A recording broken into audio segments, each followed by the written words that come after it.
So I found this unusual rustic desk, and even though it's not usually my style, I found the display shelves on the side super cute, so I couldn't resist.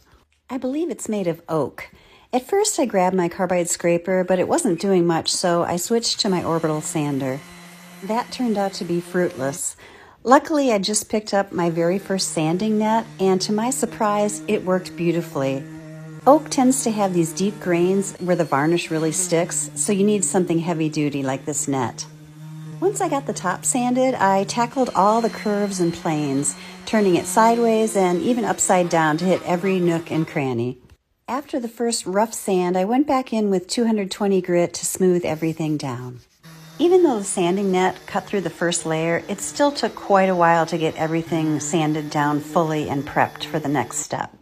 Oak is stubborn, and I had to work every corner, flat edge, and curve until everything felt even and ready. I'm still deciding whether I'll finish it with stain, paint wash, or some combination of paint. Today, we're getting into the before and after magic. And here's where the real fun begins. Stain, paint, glaze, and a little experimentation that didn't go quite as planned. I started with a pre-stained wood conditioner, then gave it a light sand so the surface was nice and smooth.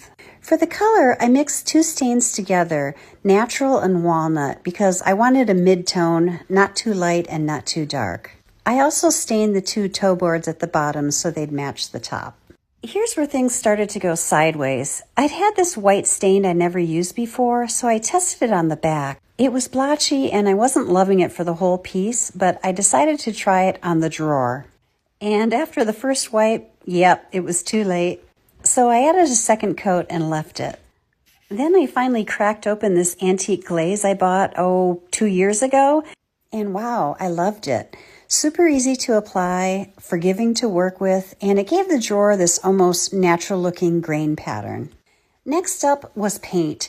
I used one of my favorite gray colors for the majority of the dresser. I started with a brush to get into all the corners and smaller spots, then rolled the larger sections.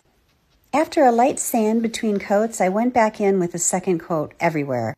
My idea was the warm wood stain on top would balance out the cool gray body, and the drawer would be a fun little accent shade. Once the gray was on, I realized the stain on top was reading a little too orangey. So I went back in with that antique glaze, this time all over the top. I used a rag for the sides, but a brush to make long, even strokes across the surface. I did the same on the toe boards to tone them down a bit too. And here's the final look.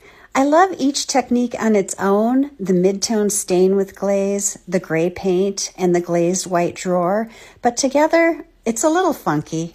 Honestly, the drawer probably should have been painted gray, but I like the finish too much to cover it up. And yes, I was too lazy to repaint the whole dresser white and then use the glaze. So it's not perfect, but it feels organic and a little unexpected. What do you think? Would you keep it this way or make the drawer match?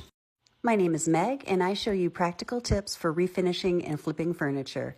Be sure to hit the follow button for more.